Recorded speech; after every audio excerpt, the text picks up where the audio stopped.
conference and the members of the House of Representatives, good afternoon.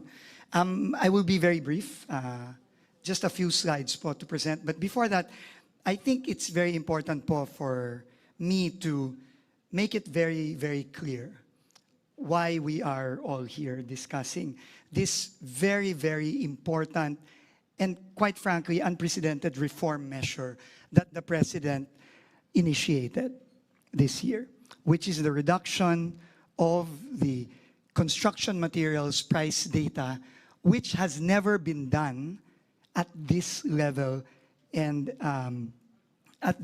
in this breadth. Ang Pangulo po mismo ang nag-instruct sa akin na ibaba ang presyo ng simento, ng bakal, ng asfalto, ng graba, ng buhangin, at iba pang mga materyales na ginagamit sa pagpapagawa ng ating mga kalye, mga tulay, mga classroom, at iba pa. Hindi pa po ito ginagawa in the past. No, dati po, nagbababa lang ng budget by 10%, pero yung level of detail po na ginawa ng administrasyon ni Pangulong Bongbong Marcos ay ngayon pa lang po nagawa ito. Importante po ito dahil nung kanyang SONA, ang Pangulo po mismo ang bumulgar sa isa sa mga pinakamalaki o siguro pinakamalaking corruption scandal sa history ng bansa. At sabi niya, enough is enough. Kailangan reformahin na natin ang DPWH. And this is a testament to the President's vision of making the DPWH more transparent and removing all forms of corruption, beginning with the overpriced materials. So, tama po ang Senado at ang Kongreso.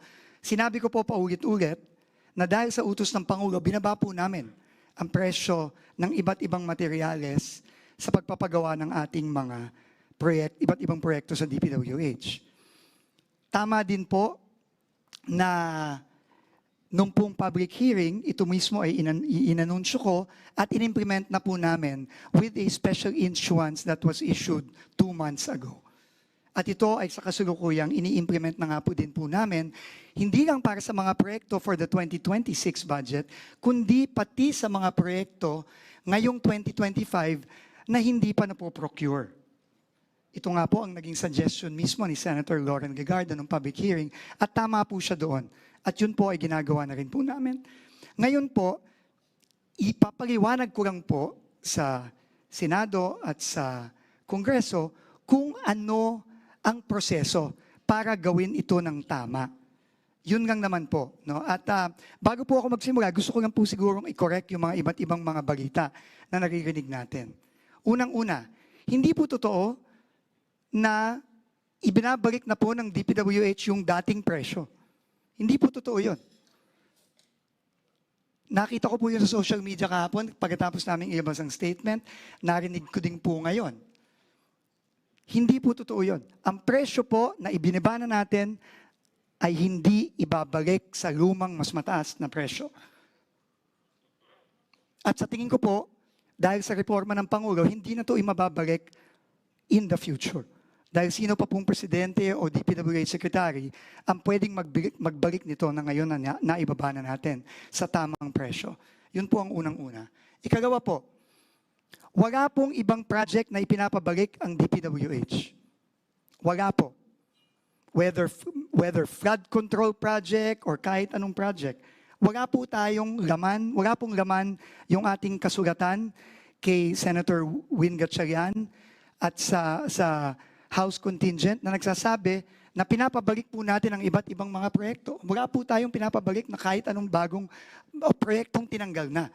Whether yan ay flood control, tulay, kalye, multipurpose building. Wala po tayong pinapabalik. Ang hinihingi lang po natin is yung pong binawas na 45 billion approximately. Next slide, please. Sorry. Wala pa ba yung slide? Ibalik po ulit para po ma-implement po ito ng tama. Kasi while it is true that the President told me and instructed me to bring down the prices of materials in order to eliminate overpricing, he also is very conscious of our desperate need to ramp up our infrastructure spending and our infrastructure implementation. We all know that in the past quarter, the economy only grew by 4%. And this is largely because of the cut in public expenditure, especially in infrastructure. And the President does not want that to happen. Our fear is, and I will show later some examples, that the cut made using our adjustment factors, as Sen Win correctly pointed out, across the board, across roughly 10,000 projects in the General Appropriations Bill, may result inevitably in projects that will end up being unimplementable because of the way that they were applied to the various projects. And I will show that in a few slides. So ito lang po ang aming hinihiling. Hindi ho namin, ulitin ko, hindi ho namin ibabalik ang presyo ulit at itataas. Ikagawa, wala po kaming project na ipapadagdag ulit. Wala pong ibabalik. Wala pong duplicate project na tinanggal na ibabalik. Wala pong flood control project na ibabalik. Klaro po yan. And if I just may go to our statement and how DPWH, according to the engineers I have with me, there are, I think, 4 of them here. Many of them have been in DPWH for decades already. Ang proseso po is kapag binago ang cost ng materyales, kailangan pong gawin ng DPWH, iisa-isahin ang lahat ng proyekto. Dahil ang bawat proyekto po, iba-iba yan. Merong mas maraming simento ang gagamitin, merong mas maraming bakal ang gagamitin, may mas maraming graba ang gagamitin. Depende po yan dun sa program of work. At bawat proyekto po ay iba-iba ang program of work. Kaya po yung mga presyong ibinaba, kailangan po yan i-apply sa program of work ng iba't ibang proyekto, roughly totaling 10,000 projects. Pagkatapos po baguhin ng POW, ang pagbabago ngayon dun sa presyo ay i-reflect na sa bagong approved budget of contract, yung ABC. Kapag po nabawas na yon, bababa po ang ABC. Depende sa laki ng binaba ng presyo, depende kung saan. Tama po si Congressman Alvarez na depende sa lugar, depende.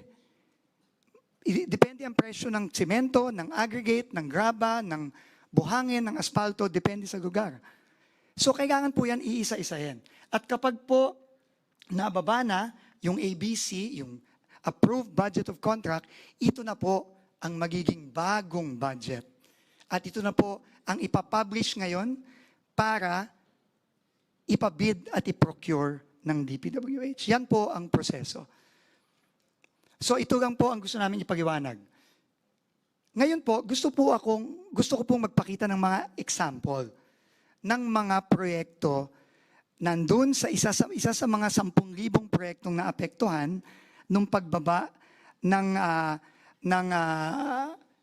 Senate dun sa mga project costs. At dito po makikita natin na hindi po talaga nating pwedeng ibaba na lang ng basta-basta across the board. No? And next slide, please. These are projects, for example, for asphalting in Region 4B and Region 7. In the GAB, in the House version, the budget was 41 million pesos. In the third reading Senate version, it was cut to 12.9, roughly 13 million pesos. Roughly by 68%. And I understand, naintindihan ko po kung saan nanggaling yung 68%. Dahil po para sa asfalto at sa Region 4B, yun pong pinadala nating adjustment factor sa Senate Finance Committee ay 68%. So, ang ginawa po ng Senate is yung pong budget ay kinat ng 68%. No? So naiintindihan ko po yun. Pero kung gagawin po natin yung paraan na ang ikakat lang ay yung materyales. Remember po, ang materyales ay parte lang po ng cost ng isang project. Materyales, labor, equipment, at syempre kailangan din po ng contractor's profit, no? Which is roughly about 8 to 10%. So, if we apply po yung 68% sa materials only, ang kalalabasan po ay 23% reduction or yung pong 41, bababa po ng 31.5 million. Which means po, meron pong 18 million na mawawala sa pondo ng proyektong ito. At dahil dun po, mahirap na pong i-implement yung proyektong yon. So, on the other hand, meron din naman po na proyekto na baliktad naman. Asphalt overlay din po ito sa Region 7. Ang original price po ay 25.54. Pero dahil nga po ang average factor sa Region 7 ay minus 3% lang, ang cut lang po ng Senate ay from 25 to 2.4 million, roughly 1 million lang po ang naging cut ng Senate. But if we apply the factor for that specific project given the program of work, it is actually higher. It is not 3%, but is actually minus 37%. So meron pong additional savings doon. No? If I can go further, no? This is for asphalt overlay. Concrete road construction. Ganun din po, no? Sa Region 2 naman. 90 million po. Ang reduction po was 15% because that was the adjustment factor for Region 2 for cement, etc. Ang naging cut po ng Senate was from 90 million to 76.5 million. A reduction of 15%. But again, if we follow the process, and only reduce in the price of materials, the cut is only 6%. So, although ito po hindi masyadong mataas, pero meron din pong impacto sa implementability ng proyekto. No? But at the same time, sa Region 4B naman, dahil 4% lang po yung yung aming adjustment factor for 4B in general. And 4B po is very special, no? Kasi kahit isang region po yan, iba-iba pong isla yan. Iba-iba po ang sitwasyon sa Palawan, sa Mindoro, sa Romblon, sa Marinduque. Iba-iba po yan. No? Kaya mahirap pong mag-cut lang based sa adjustment factor for that region. So if we apply the adjustment factor in prices, actually, mas malaki po dapat yung cut. Instead of just 4%, it is actually 17%. So may additional savings po na 7 million. So, Mr. Chairman, Madam Chair, yun lang naman po ang gusto naming ipaliwanag. Kaya po kami naniniwala sa DPWH na dapat po ang eksekutibo na ang mag-apply ng mga pagbabago sa presyo. Dahil po yung proseso na ginagawa ng DPWH ay nandyan na. May proseso po tayo para i-apply yung mga reduction. At ito po, mami-minimize natin yung risk na magiging unimplementable or inviable yung proyekto. Pero po, ito po, panghuli ko na lang pong sasabihin ito. Naiintindihan ko po at naiintindihan din po ng Pangulo yung pag-aalinlangan. DPWH has practically zero trust sa ating mga kababayan. And naiintindihan ko po na mukhang mahirap po kaming pagkatiwalaan. Naiintindihan ko po yan. No, na baka pag yan ibinalik sa versions ng HGAB at sasabihin, kami na lang ang gagawa ng pagbaba, Naintindihan ko po na, na hindi kami pagkakatiwalaan na gagawin namin ito.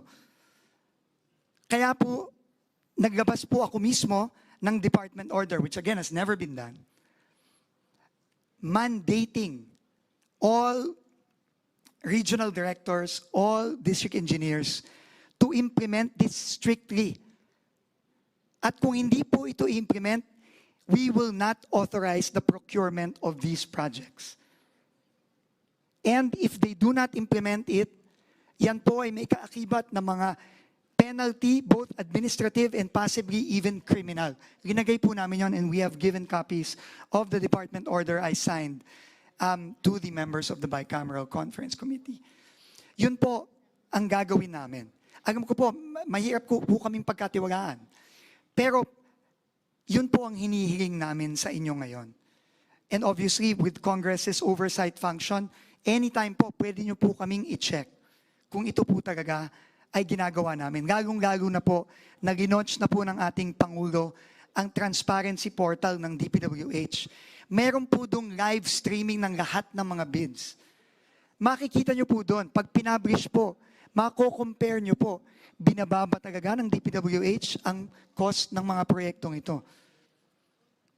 At kung hindi po namin binaba, patawag niyo po kami. Pero ako po, sinasabi ko po sa inyo, I will not allow it. We will not allow it po. Under the department order, we will not allow it. Yan po talaga, kailangan naming i-aproba bago yan i-publish for bidding. Kahit na po magdagdag tayo ng step sa pagpo-procure ng mga proyektong ito, it's worth it to ensure that these projects are implemented with the right prices that we have already prescribed. So with that po, Mr. Chairman, Madam Chair, honorable members of the Bicameral Conference Committee, uulitin ko po, inutos po ng Pangulo na gawin natin ito. This has never been done before. And we will never renege on the promise of the President and the instructions of the President to reform DPWH. And we will never bring back the prices to where they were before. Dahil nga po, alam naman po natin lahat at alam po ng buong Pilipinas na matagal nang overpriced ang presyo ng DPWH. Maraming salamat po.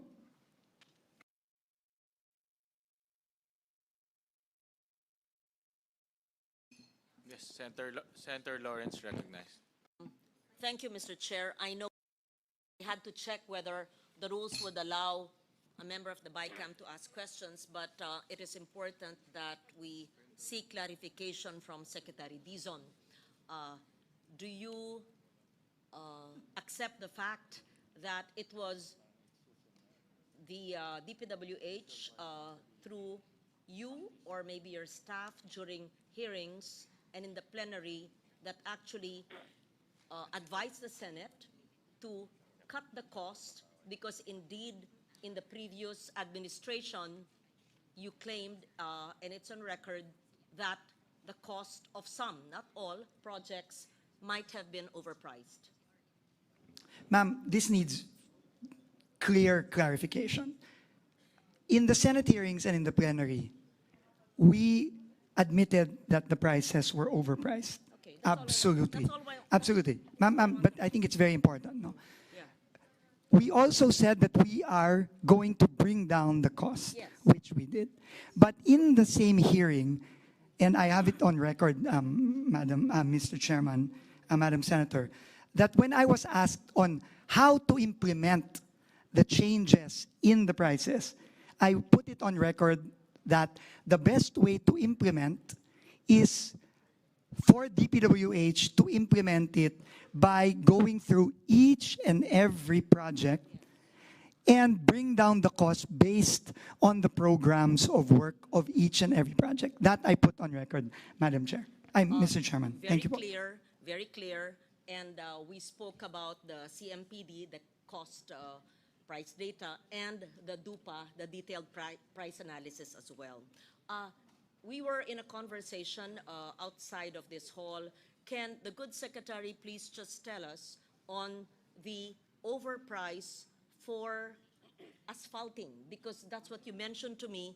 That is a so-called notorious item that you said must be brought down. You are absolutely You correct. whispered something in my ear, which I think the body should know so that it's on record. But you said it's necessary to have that project. But this is what you said is easily seen to be overpriced. Can you just Absolutely. kindly put it on record, Secretary? Thank you. Yes, Mr. Chairman, Madam Chair, I will just read our table. Simple na lang. Ano yung sinabi po nyo na madalas overpriced at sa inyong karanasan na maikli sa ahensya ay yung Asphalting. overpriced? Yeah. Asphalting po ay nag-range po ang overprice ng asphalting from 30% to 68%. Totoo po yun. And I gave an example. In fact, kaya po ang ginamit kong example ay yung 4B. Kasi po sa 4B, on average, overpriced po ng up to 68%. Pero yun nga po, as pointed out also by Congressman Alvarez, who is former governor of Palawan, iba-iba po ang presyo. No, so meaning, hindi po pwedeng kung overpriced po ang Region 4B on average ng 68%, hindi po pwedeng i-apply yung 68% sa lahat ng proyekto, sa lahat ng iba't ibang... I think that was mentioned, that's very clear. Yes. So thank you Ve- for thank you putting very that much po. on record. In fact, my comment to Secretary earlier was, my God, all these years naloko pala tayo. I feel so bad. I feel so, we didn't know. There was up to 68%. So may I please walk us through this proposal? May we understand please, kung merong nasa gaana na proyekto and you will restore the amounts there but implement the CMPD that is correct and accurate on the ground depending on the district office in the regions, what will you do with the savings? Please explain to us. It will encourage, of course, people to save if they can have a longer road. Please walk us through ano po ang mangyayari sa matitipid na pera sa proyekto. The rules po and savings are very clear. No, pagka meron pong savings, ito po ay i-declare ng departamento as savings at ito po ay later on, upon approval of the President, pwedeng gamitin to augment projects. No? Klaro po yun. No? And this will be treated in the same way. Unless, of course, Congress will choose to have a special provision to cover this. Depende na po yun sa Congress. Okay, very Thank you po. clear. That's what I wanted to put on record, that the savings that will be had in that district or area cannot be used to extend a road. Because I heard some comments, kung 1 kilometro pero maka-savings ay siguro magiging 1.2 kilometers. Hindi po allowed yun kasi ang GAA line item is the 1 kilometer road. So the savings will have to go back to Treasury and the Office of the President would have to declare it as savings. And so there will be a kitty of savings that can be used. Will the savings per the process that you envision go back to the district as a district project, or will this go back to the national fund and will be used elsewhere? And I ask this for and in behalf of the congressmen and women because, pag savings, di ba? Dapat magandang quality, hindi substandard, pero yung matipid. Magaling dyan si Gob Alvarez. So, hahaba ang kalsada, dadami. Kung maka-savings, dapat balik sa Palawan, baka makarating ng iba or baka hindi ibigay. Siguro yun ang nasa isip nyo, di ba? So gusto natin malaman, kung may savings ba, tas assuming OP ang mag-approve, babalik ba yan sa distrito or mawawala din? Hindi yan incentive magtipid hindi sa congressman, sa mga distrito. We Yeah. want to know what is the process you envision. Thank you. The process is really the standard process, Madam Chair, no? And everything will be approved by the Office of the President. So to your question po, pwede po bang pumalik sa district? Opo. Pag po ito ay in-approve ng Pangulo, pwede pong bumalik sa distrito yan. Pwede po bang hindi dun sa distrito yun bumalik? Pwede din po. No? Pero may rules po yan. But if I may lang po focus on the issue of incentive. No? I understand po the point of the good senator. But in this case po kasi, the reduction of the CMPD is mandatory. It is not about incentive or disincentive. The department order we have issued mandates, requires all the RDs and the DEs to bring down the cost based on the new cost of materials. It is not an issue of incentive or disincentive. Thank you very much. Does that mean that the DPWH, along with the congressmen and the senators, will exercise strong oversight on the projects to see if the CMPD in that area, which we have a copy of already, will be followed?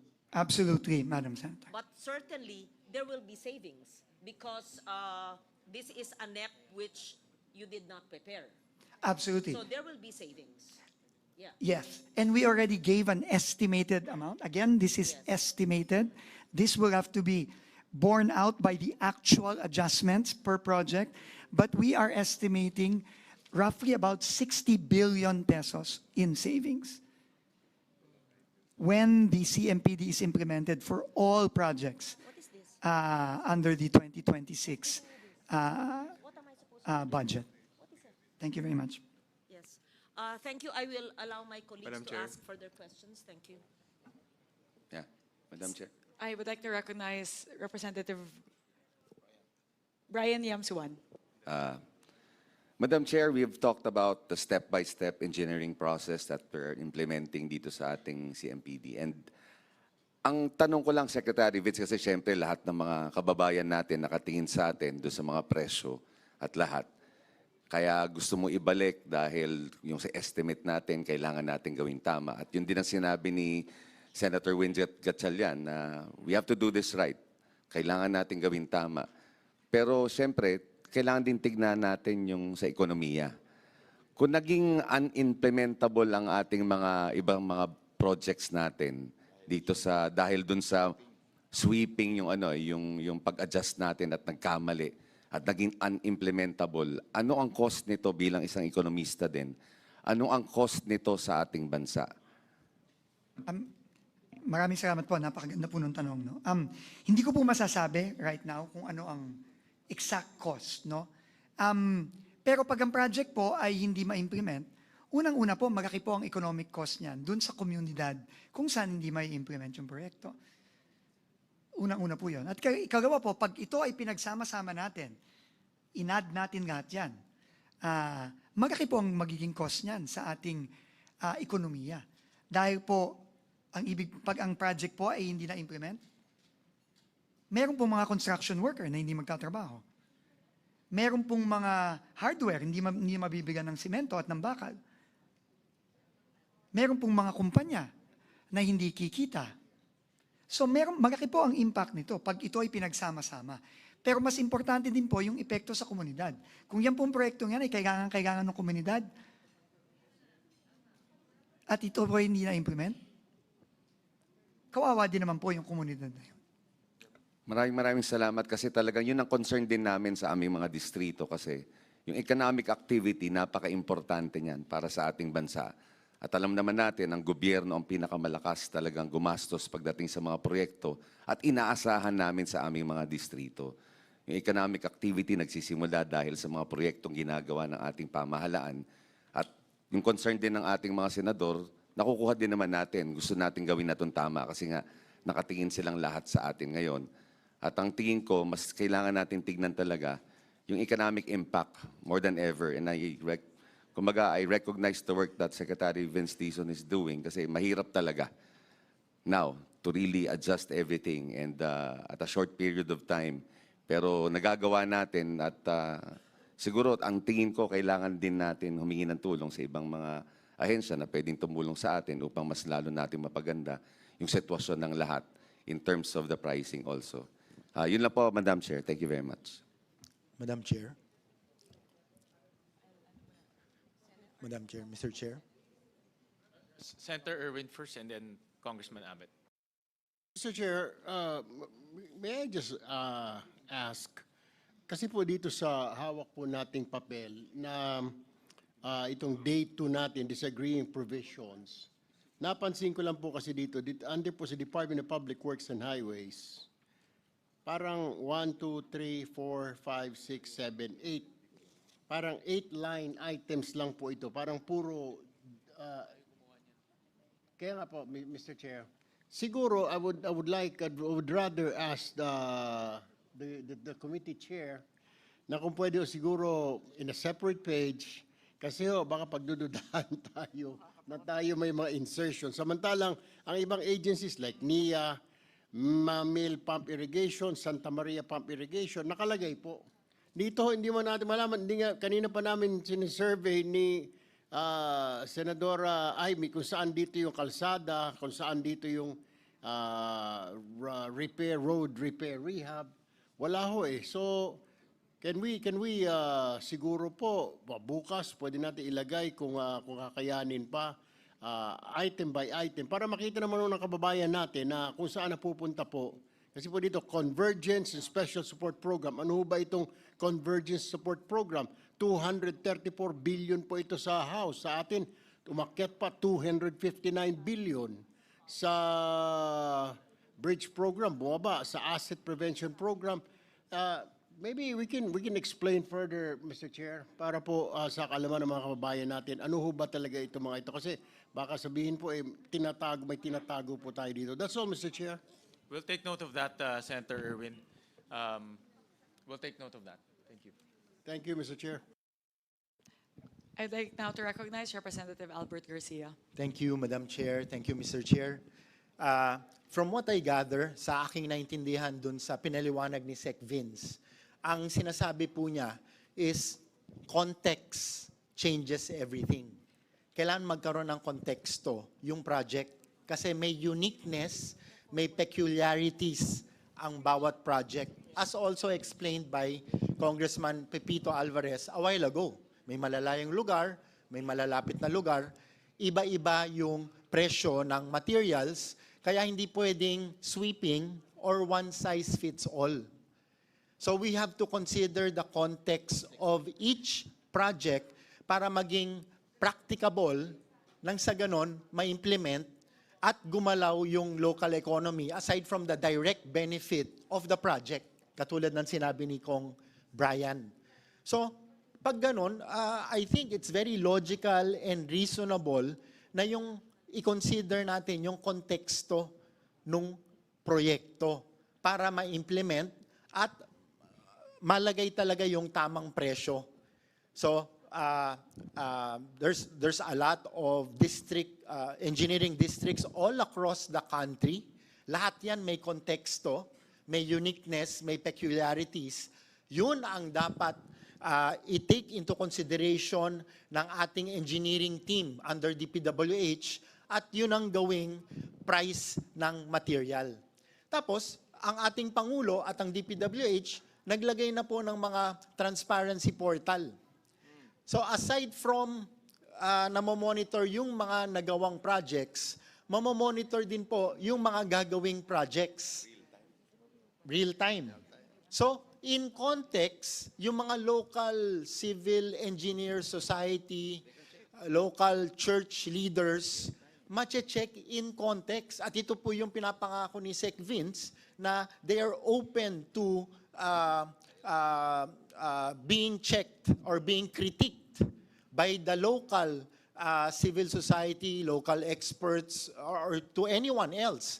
Para in context din, ma-check kung tama yung mga materials na nakalagay. So, I guess, like what the chairman said, at sinabi ni Chair Mika kanina, wala po tayong arguments dito. Gusto natin yung tamang presyo para mapakinabangan ng ating mga kababayan at talagang mabawasan or totally mawala yung corruption. The Senate and the House, our President and our agencies are one with this goal.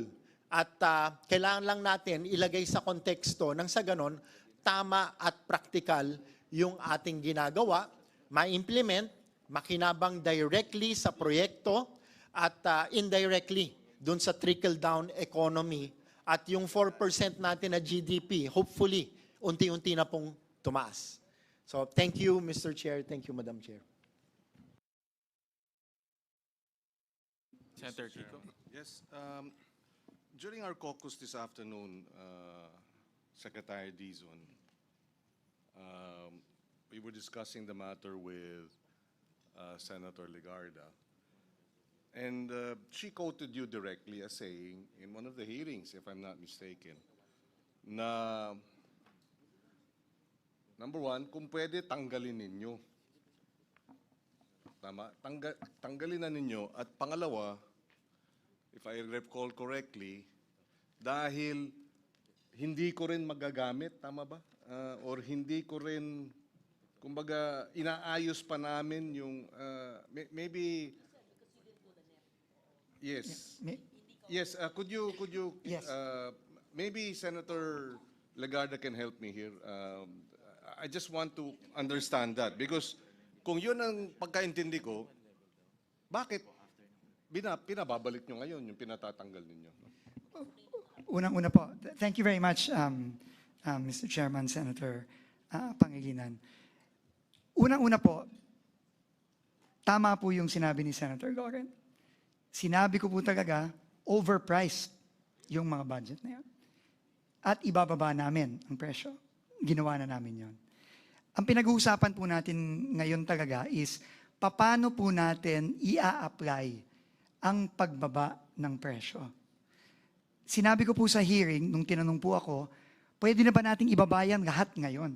Ang sagot ko po, at tinanong ko po, nung time na yon, ako po 2 buwan pa lang ata sa DPWH noon, tinanong ko po yung ating mga undersecretary, assistant secretary, director, tinanong ko, kaya ba nating ibaba na ngayon? Ang sabi po nila, Sir, libo-libo po ang proyekto ng DPWH. Kahit na po ilang buwan, kung kahit na hindi na tayo matulog, hindi po natin maa-adjust yan ng ganun-ganun lang ngayon. Kailangan po yan, unang-una, ma-finalize muna yung listahan ng mga proyekto sa General Appropriations Act at bago i-procure o ipabid out, dun natin ibababa isa-isa.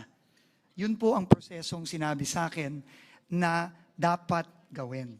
Kaya po ang request ko po nung hearing, sabi ko po, kung pwede po i-retain at kung kinakailangan po, magkaroon po ng special provision para nga po dun sa concern din ni Senator Loren, para masigurado yung matitipid, magagamit ng tama.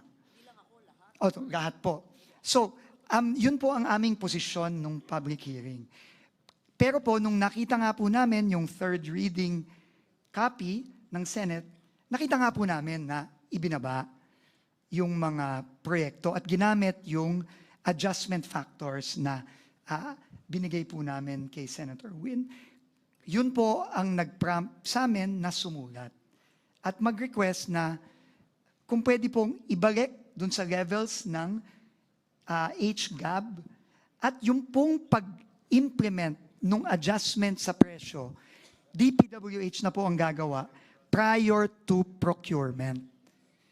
Para po masigurado na per project, tama po yung deduction. So yun lang po, Mr. Chairman, ang laman ng aming sulat nung isang araw. Para lang po masigurado na ma-implement ng tama yung price reduction and hindi po makompromiso yung mga yung integridad ng proyekto at siguraduhin may implement pa rin siya. And Mr. Chairman, uulitin ko po, para din po magkaroon ng comfort ang Senado, ang Kongreso at ang ating mga kababayan, nag-issue po kami ng department order strictly mandating the implementation of the new construction materials price data. And if they do not implement, then there will be accompanying stiff penalties that will be imposed on any district engineer, regional director, or anyone that does not do the same. Maraming salamat. Madam Chair. Follow up. Yeah. Thank you. Halimbawa, dito nagtanong si Senator Aquino, no? across the board cut, nabanggit po nyo, 25, initially 20% po yung nabanggit across the board cut sa inyong budget kung hindi po makikita yung mga changes na nais natin makita. Let's go for the real price of these projects, sabi po ni Senator Aquino. Sabi niyo, opo, we fully support the efforts of the Senate. So dito, yun din, sa iyong namungkahi po ni Senator Loren na across the board cut, napag-usapan po namin yan. So you said, opo, we fully support the efforts. Mr. Chair, again, if I may be allowed to put that exchange in context.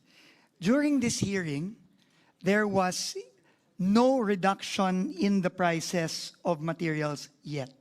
Kami po ay nagre-review pa lang noon.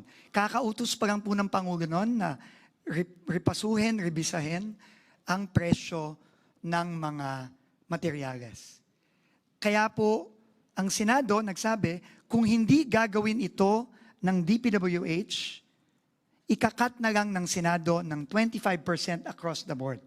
At ako po ay nag-agree doon na kung hindi namin magagawa, in time, kasi at that time hindi pa po namin nagagawa, we welcome a across-the-board cut of 25% sa mga iba't ibang proyekto. Yun po yung konteksto nun, Mr. Senator. Yes, just for the record, no, I hope you understand.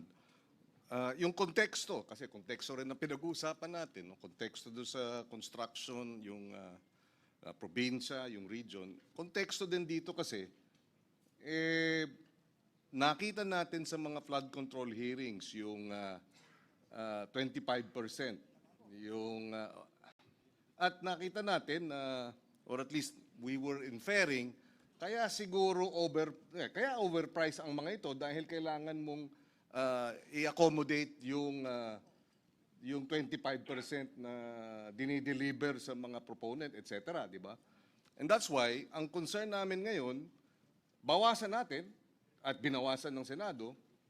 Of course, now you're saying may context yung sinabi ninyo. Sa amin, sinabi cut, di ba? Across the board cut. Yun ang pagkaunawa namin based on your inputs.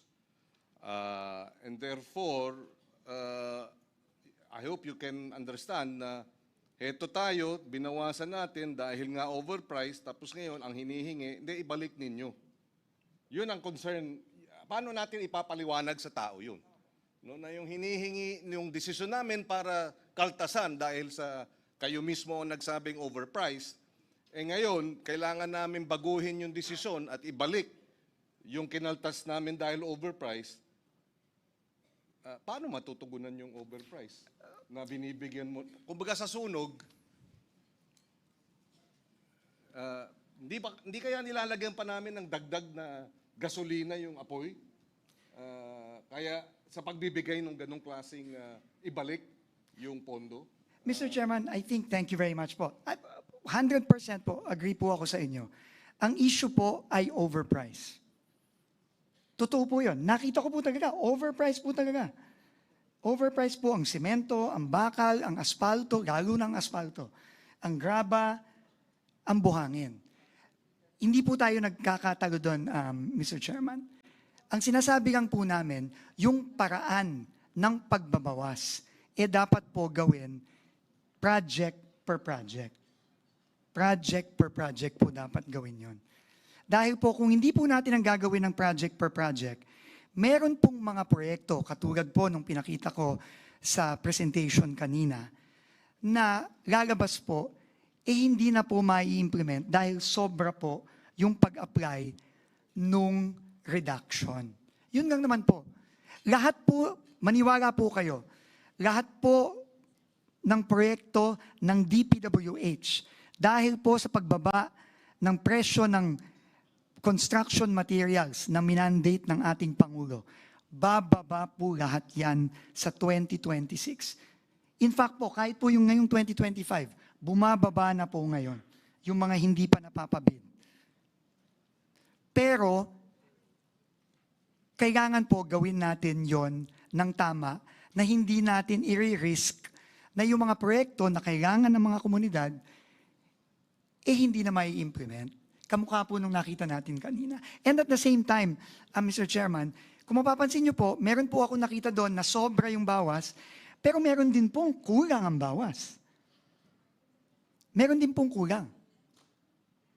So, what we are saying po is, please allow the executive to do its job in implementing this the way it should be implemented, which is project per project. Yun lang po. Wala po tayong argument na overpriced ang materyales. Totoo po yun. At kailangan po talaga nating ibaba. Maraming salamat po. Thank you, Senator Kiko, for mentioning that. Sec, Vince, kung sinabi mo lang nung hearing ay wag namin bawasan yung budget, di sana hindi na binawasan ng chair.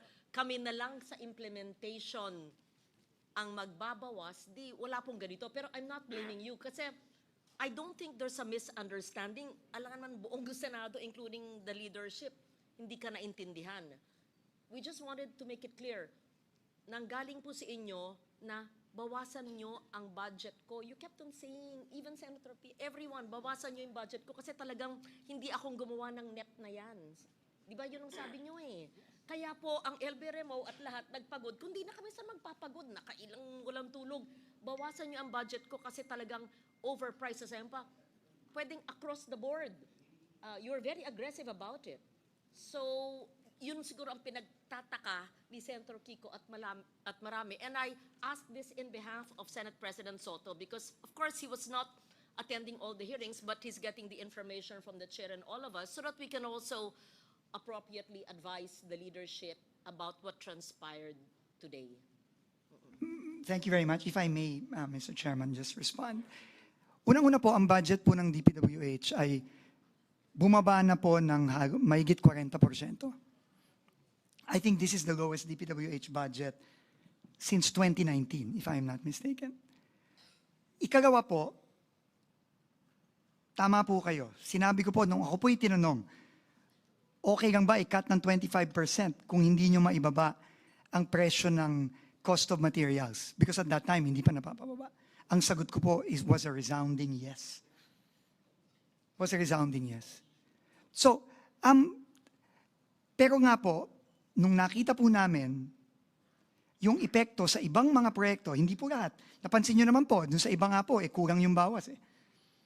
Hindi nga po sobra eh.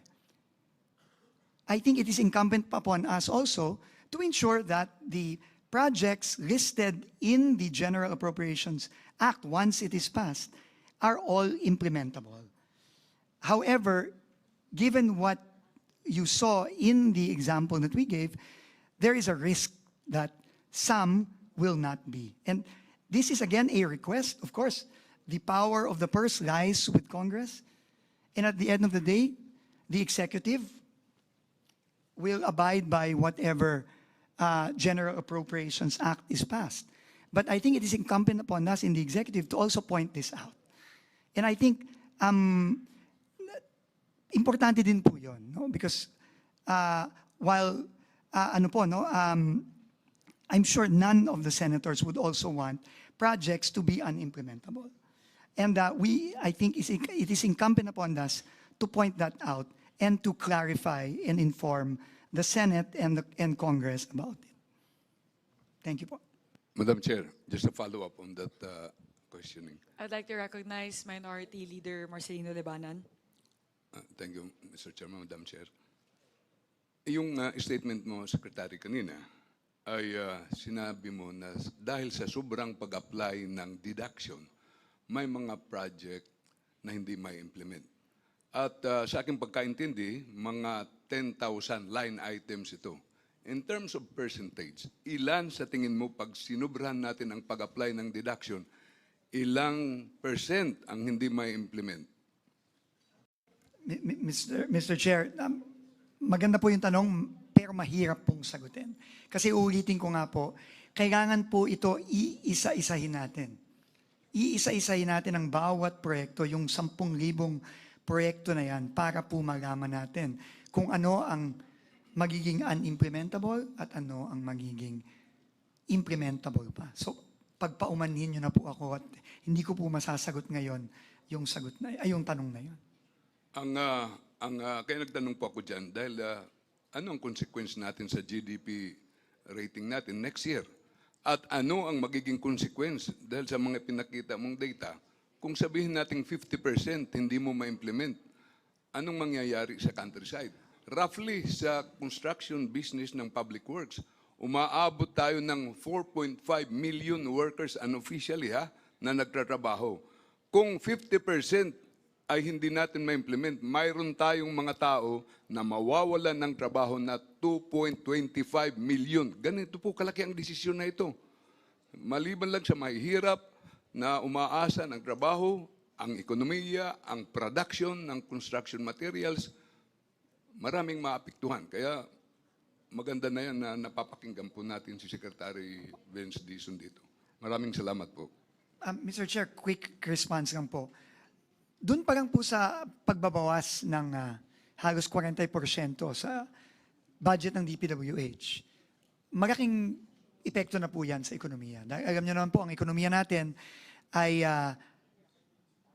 malaki po ang construction sa porsyento na nagpapatakbo ng ekonomiya natin. At napakalaki po nung nawala sa budget ng DPWH. Doon pa lang po, malaki na po ang epekto. At madadagdagan pa po yun kung merong mga proyektong hindi mai-implement ng tama. So, yun lang po. Again, at the end of the day po, Congress will decide on the budget and the executive will abide by what Congress passes. But I think this is very important po na i-inform po namin ang Bicameral Conference Committee about yung potential epekto nito. Mr. Chairman, Madam Chair. Yeah, go ahead. Yeah.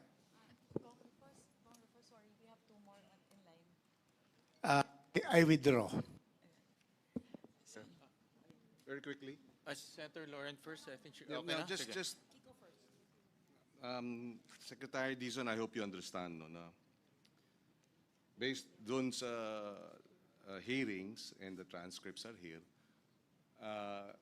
inamin mo na overpriced, nagkaroon na exchange, bawasan natin yung taba. Sinabi mo, yes, bawasan natin yung taba dahil nga yung taba na yun yung overpriced patong, may tongpats Pero ngayon, babalik ka sa amin at sasabihin, huwag nyo nang bawasan yung taba. So, naintindihan ko, merong peculiarity or granularity. Iba-iba ang sitwasyon sa bawat lugar. Kaya, hindi natin masasabing across the board. Pero baka naman pwede natin sabihin, okay, hindi kumbaga, baka maaring bawasan pa rin natin, siguro mas maliit na halaga, pero bawasan pa rin natin dahil maliwanag may taba So I hope you understand yung logic behind bawasan natin yung taba, may mga overprice, pero wag yung tanggalan yung budget namin. Medyo mahirap may paliwanag, lalo na kami ay sumunod lamang dun sa panawagan at pakiusap at pagkakaintindi na up to 68% nga ang overprice So, parang we don't want, ayaw namin masabing pikit mata namin ibinalik yung pondo kahit na sinabi sa amin na meron talagang overprice dyan. So, paano natin aayusin o ano ang maaring hakbang moving forward? Para ma-address natin yung taba, but at the same time, yung inyong ability to deliver, di ba? Hindi rin, hindi naman makokompromiso o ma-undermine. Yun yung ating hinahanap ngayon. Ano ang dapat gawin moving forward? To address both issues. Both issues are important. Your issue of being able to deliver and come up with these projects because of the economic implications is valid. But it is also valid na yung mga overpriced kailangan nating tugunan at pagbibigay ng parehong pondo na alam nating tinatanggap na overprice, parang mahirap lununin. Mr. Chairman, again, wala po tayong debate o disagreement dito.